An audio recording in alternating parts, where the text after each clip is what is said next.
Welcome to the Rude Dog Show. This is Rudy Reyes. Welcome to the Rude Dog Show. I am your host, Rudy Reyes, live right here on barnburner.ca. I am kiping, borrowing, begging, and stealing the Barnburner Facebook Live. Cannot do it from my phone, but I can certainly do it from the PC. Anyway, welcome to the show. I appreciate you guys tuning in.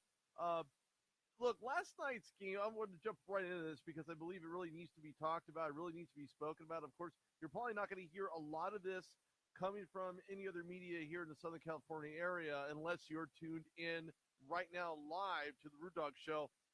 Look, in no way, shape, or form would anybody be surprised as to how the Steelers played the Bengals last night. They're AFC foes. They're very familiar with one another, play each other twice a year. Very it should say an unorthodox kind of game, but more importantly, what they know about each other, how they play one another, and in what way, shape, or form. And, of course, last night you've seen the brutality that was placed on both sides of the ball. Just from Georgie Loca of the Cincinnati Bengals, now suspended one game, as well as Juju Smith-Schuster, who was 6 inches above the neckline, who laid out Vontaze Burfict, who later was on a strapped carriage, telling them to let me go. They said, let me go, and they certainly did just that. Look, the brutality of football can be summed up in simply, well, maybe one game, or maybe one play, or maybe one tackle, one sack, but it was very involved last night, and specifically, you know as well as I do, Ryan Shazier went down in a routine hit. Or was it a routine hit? It's a lot of been made of the style of play we've grown to know and sometimes love and hate in regards to Ryan Shazier. More importantly, it was about Ryan Shazier going down that made everybody gasp. It's about his play. It's about his seat-of-the-pants type style. He's flown into certain situations. He's overshot gaps. That's the reality of it. But the other reality of it is that sometimes that will land you in the hospital, no injury greater than not feeling your lower extremities, your hips, and everything on the way down. So Ryan Shazier playing from behind right now in a Cincinnati hospital. His family was flown out there from Florida to be with his son, and very thoughtful of the Pittsburgh Steelers to send that flight out to them. But let's be honest here. Sometimes you can over-sensationalize the effects. You can over-sensationalize the types of broadcasting that some of these broadcasters do. I'm not picking out names. Everybody knows who was on last night. I'm not telling you anything you don't already know. But more importantly, it was about the over-sensationalizing of various plays, and, of course, that hit hurt around the world, especially in the NFL. And it's something that you were waiting to see from Ryan Shazier in regards to staying consistent, being persistent, getting after the ball, getting those tackles for losses, things that he's just accustomed to doing. That's just who he is. That's how he plays. That's what he's like. However, when you look at what broadcasters were talking about, along with that hit on Juju Smith, that Juju Smith-Schuster laid on to Vontaze Burfict, of course, Ryan Shazier, who's a simple, very athletic player, somebody that you really consider to be very dynamic inside the pocket, outside of the pocket, outside linebacker position. Is something that Ryan Shazier has done time and time again. Vince Williams obviously was shaken up to a point where you had Cam Hayward sitting down right in front of him, kneeling down, giving him comfort, because this goes beyond, and not to reflect what Mike Thomas' press conference was like, but it really reflects what this team is all about. It's a brotherhood. It's more than just, oh, you're a fellow player on the field. But when I look at this, I think to myself, man, Vince Williams shaken on the sideline? Yes, you've seen it. It was obvious. It was automatic that somebody had to come over. Of course, let it be the captain of the defensive, Cam Hayward, to come give him a lot of consoling and a lot of conversations. So you know what? He'll be okay. He'll be okay. He's in God's hands. And that's certainly what happened. Of course, the news as of today, everybody knows that he does have feeling in his lower extremities. Biggest question is how much, and whether or not Ryan Shazier will ever have the quality of life that he once had. I'm not going to even begin to speculate what it's like or what he's currently running into in relation to where he is right now, what he's going to do with the rest of his career, how he plans on coming back to some type of normalcy, whether or not he plays in the NFL. I think at this point is the furthest thing from his mind. And obviously, I can't speak for him, but I can't even speak for his family. I can speak for myself, and there's one main reason why. When I first started doing this in broadcasting, there was a lot of players I had already interviewed: Max Starks, Damon Cromartie Smith, Tyrone Carter. But it was very, very important and significant that I interview a player who was a rookie coming into the NFL. In 2014, I had a chance to interview Ryan Shazier in person. You always go to the RudolphShow.com to listen to that interview. It doesn't last very long, but what it does give you is the insight and the humility of who Ryan Shazier really is. And when I had a chance to interview him, it was so relieving to know that this guy, as humble as he is, recognized that he was probably one of the smartest guys to enter the National Football League and or be drafted by the Pittsburgh Steelers. Why? Because of his mentality, because of how he gets after the ball, everything that was just aforementioned here. But more important, when I look at Ryan Shazier, first rookie I ever interviewed in person, I'll be honest, it was a little intimidating at that point. But when I look at guys like Ryan Shazier, I think to myself, man, you couldn't get any better of a guy, the leader on the defensive side, along with guys like Cam Hayward and Stephon Tuitt, who's now getting into his own, coming back from injury, playing in his third game. But more importantly, it was everything that happened after. After that hit, it was everything that occurred at that point, and that was Ryan Shazier on the ground, rolled over, motionless. He did move his hands, at least at first, and then all of a sudden found his way onto a stretcher, exiting the field. And I'll be honest with you, I didn't really even look at the game last night. I didn't even think that that game was even remotely relative. Yeah, fine in the big picture, if that's what you want to call it relative, then yes, it was. But I was more concerned about Ryan Shazier. More importantly, and furthermore, I was concerned about his quality of life if he was to ever think about playing in the National Football League again. And of course, that's something that's not in the forefront right now. More importantly, what's on the forefront is his recovery.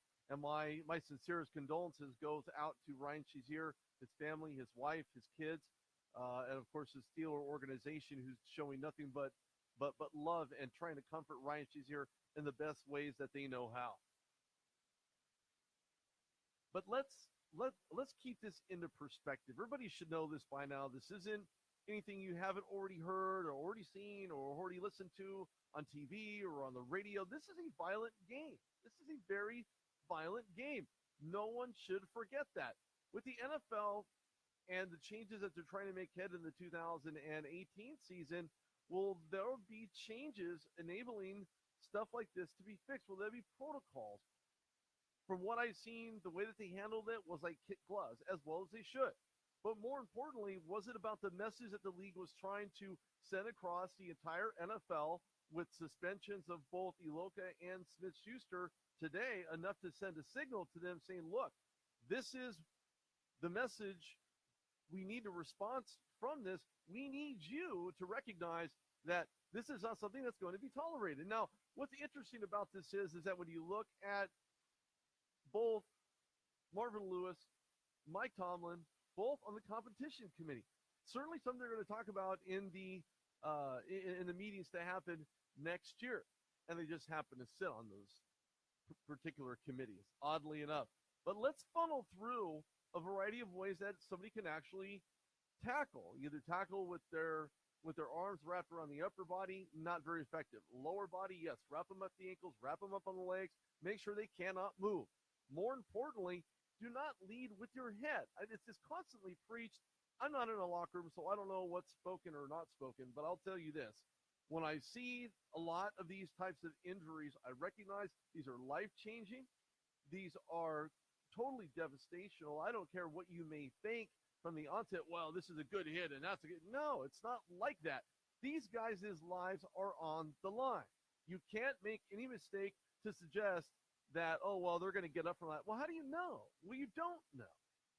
That's the most benign part about this, is that you really don't know if he's going to get up or not get up. So you can't necessarily assume that they're going to get up and be okay when your spine gets crushed in the lower back of your lumbar. It's just, I can't even fathom it. I can't even fathom it. But the bottom line is this, is that it wasn't even 10 years ago that the NFL decided to change rules to protect players in the field of play.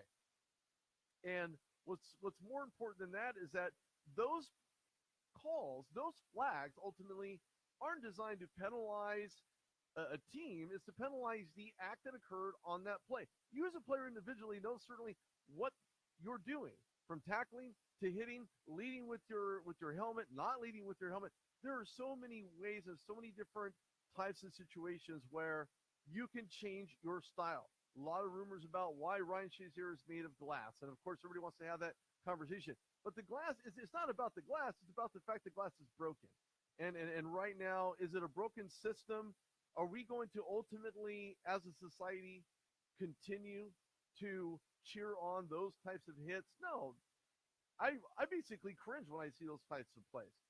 A hit is one thing, but a helmet to helmet, anything intentional, anything that looks like malice, when you're leaping off the ground, when you take your feet and plunge into somebody else, that is intentional and should be called every single time. I don't know that there's clarity along the lines of coaching in the NFL. In other words, telling all these referees, you need to call this, you need to look at film, you need to carry the surface in your pocket, under your arm, or on your neck, whatever it takes for you to recognize that that was an illegal hit and to not let that go once. I mean, everybody else sees it. There's big screen televisions everywhere. Everybody in this world has a TV to some extent in their home.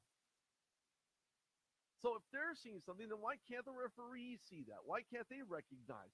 I'm not just talking about Monday Night Football. I'm talking about overall in the NFL, what the system is like, what's currently being done. And from my understanding, there's so much technology involved in the advancement of getting helmets to have pressure points in real-time situations. The NFL plays this commercial on a very consistent basis. More importantly, those types of pieces of technology are utilized to help pull in data. Now, that data is designed solely for diagnostics, to find out how they can make helmets safer, how shoulder pads can also play a part of the impact. Is there 15 pounds, 20 pounds, 30 pounds? Obviously, the bigger the guy, the bigger the hit, leading the shoulder, leading the helmet.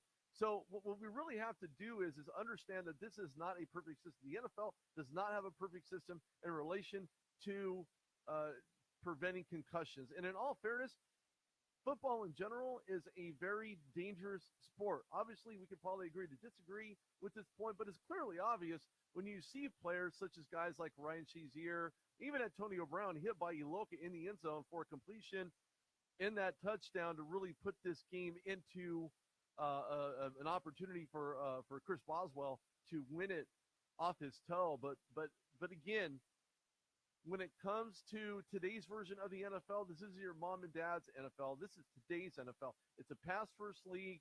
It's a hit and find you later type of league. And in all fairness, I look for them to really start putting together some type of data that would allow referees, at least during review, to eject them just like the NBA does. If they make contact with a referee, if they have too many profanities against the referee, I mean, look, they're human. They can only handle so much. So what do? They get ejected. Hits like Kiko Alonso on Eli Manning, ejected. Juju Smith-Schuster on Vontez Burfict, ejected. And Iloka, ejected. Anybody else in the NFL, Gronkowski, ejected after that hit on Bills cornerback. So, again, it's about consistency. It's about calling it what it is and creating a parallel universe where the penalties that are called are attributed to the ejections also being called simultaneously. I know people don't want to hear that. Yes, I'm a Steeler fan, but I'm also for player safety. I mean, you can't go lunging into people thinking that all of a sudden it's the right thing to do. It's the right thing to go about it. It's not that way. And I'll be honest with you, regardless of anything the NFL could do in relation to preventing concussions from occurring, I just don't think you can. I don't think that there's enough policing. I don't think that there's enough that you can do in order to prevent concussions from occurring in the National Football League or football in general. And last night, I truly didn't focus on anything much other than prayers going out to Ryan Shazier in hopes that he exits the hospital and that he's able to have some type of life outside of that. And I don't even care if he comes back to playing football. I'm more concerned about him as an individual. So you really have to take the football equation and Yes, he's going to be missed, but you have to understand that the teams like the Steelers will make the adjustments, will get guys in there. Mike Tomlin didn't even elaborate on it. He didn't get a chance to look at anything. He was probably at the hospital till very early in the morning visiting with Ryan Shazier. But I guarantee he will get some sleep. He will get back up and look at the film and recognize a lot of the deficiencies between Matakevich going out there, Arthur Moss getting out there. Imagine how everything was formed defensively around Ryan Shazier. Now that he's not in it, they have to make their adjustments. So do you get Bud Dupree on the pressure? Do you keep Matakevich in there? Do you rotate? All these guys were part of the general linebacker rotation. And more importantly, when I look at what they're missing, they're really going to have to make those corrections because they take on the Baltimore Ravens coming up this Sunday night for Sunday Night Football. This is Rudy Reyes on the Root Dog Show on the barnburner.ca Facebook Live fan page. I promise to return it whenever I'm done. And you can have it. So I'll be honest with you, it's really hard to decipher whether or not all these professional athletes who have dedicated their time and effort and energy and emotions and all types of other anomalies. But it's tough to know the next step in the evolutionary process. However, I believe that there are steps being taken. Question is whether those steps will lead to progression to help minimize injuries in the NFL. Well, that's really an interesting point. Again, my prayers go out to Ryan Shazier and his family. But look, I'll be honest with you. Let's get into everything not injury related this week that's going on in the NFL. Of course, we witnessed earlier this week as Thursday Night Football occurred. Titans took care of the Houston Texans. The Chargers on a roll with a three-way tie in the AFC West with the Chargers, Raiders, and the Kansas City Chiefs all bundled up in that fight for the AFC West crown. It's kind of, I'll be honest with you, probably the least competitive, at least from my perspective in the AFC West. But again, it's a three-way tie, something that has not been seen in a long time, especially in the AFC West.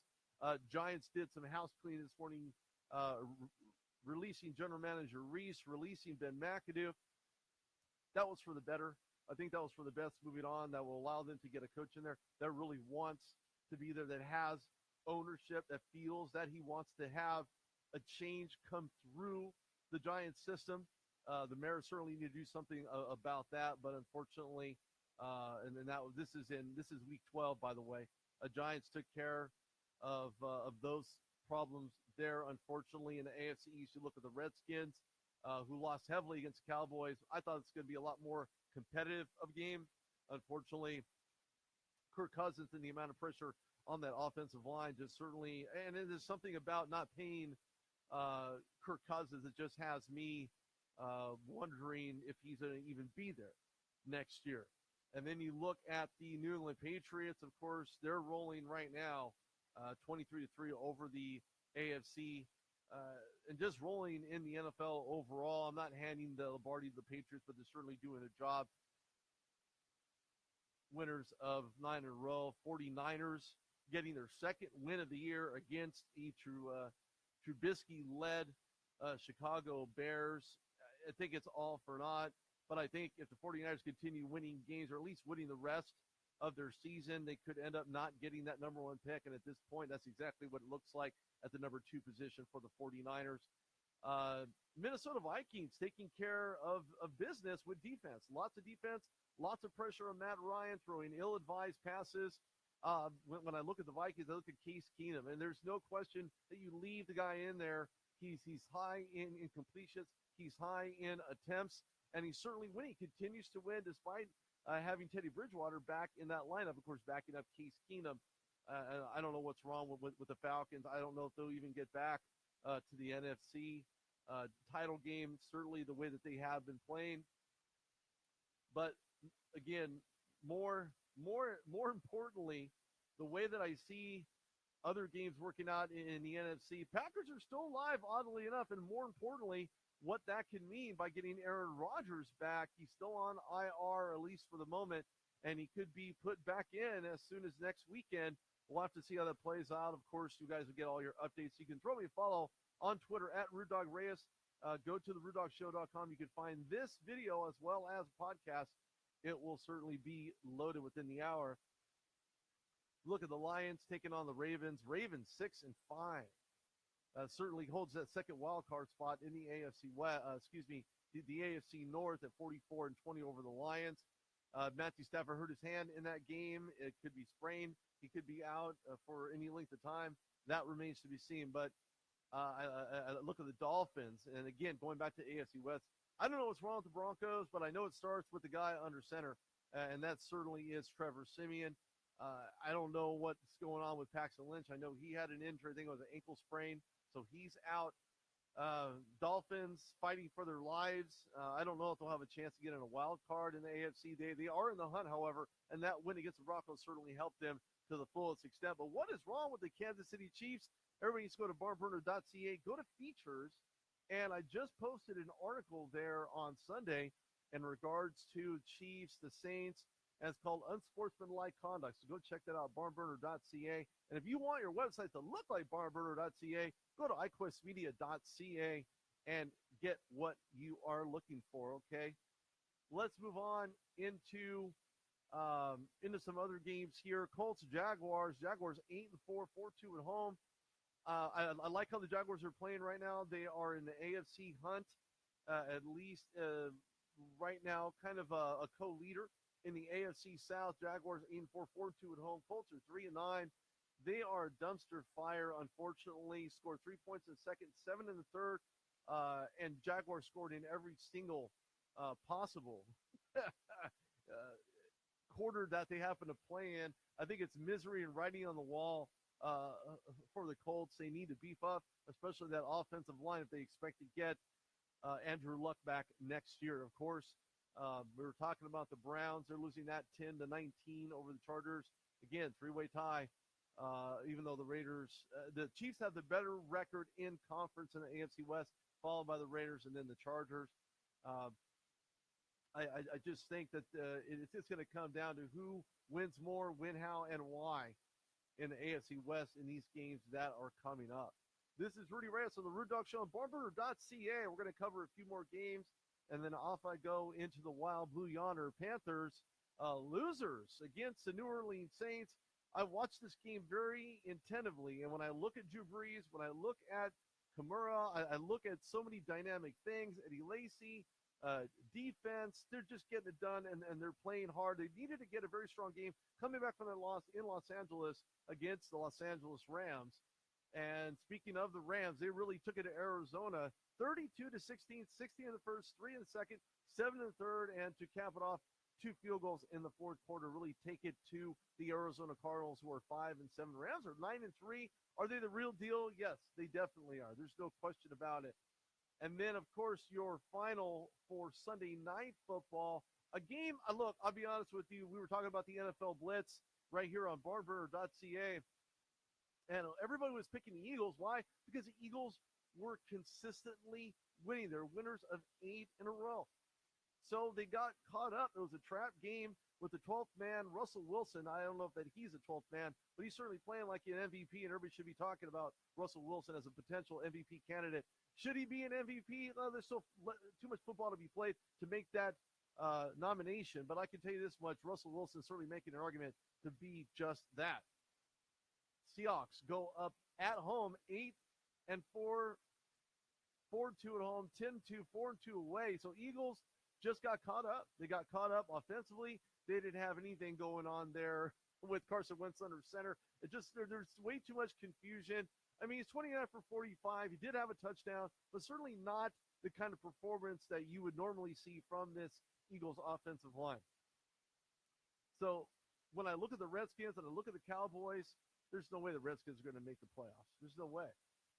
They lost too badly. They lost two. I mean, they just keep losing on both sides of the ball, unnecessary penalties, horrible coverages. I think the Redskins are done for the season.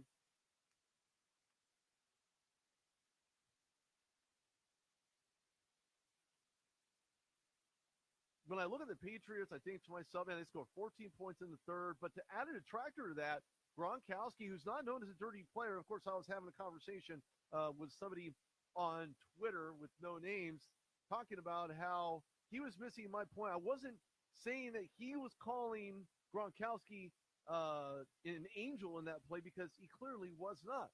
What I was saying for clarification purposes was that Gronkowski will be looked at more scrupulously by the NFL. He will be much more looked at by other teams, other players. Is he a dirty player? No, I don't think so. But he did get caught up emotionally, not allowing him to make that unnecessary penalty, being suspended for one game. And of course, Steelers take on them after they face the Ravens in week 14 in the NFL.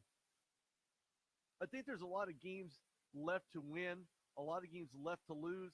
I know the Steelers play a Sunday night game against the Baltimore Ravens. They have to deal without Ryan Shazier. They have to worry about giving first-team reps to these guys. I don't know that it's an easy out for the Steelers, but you can never count out Ben Roethlisberger. You never count out Antonio Brown, who, by the way, should also be part of that most valuable player conversation.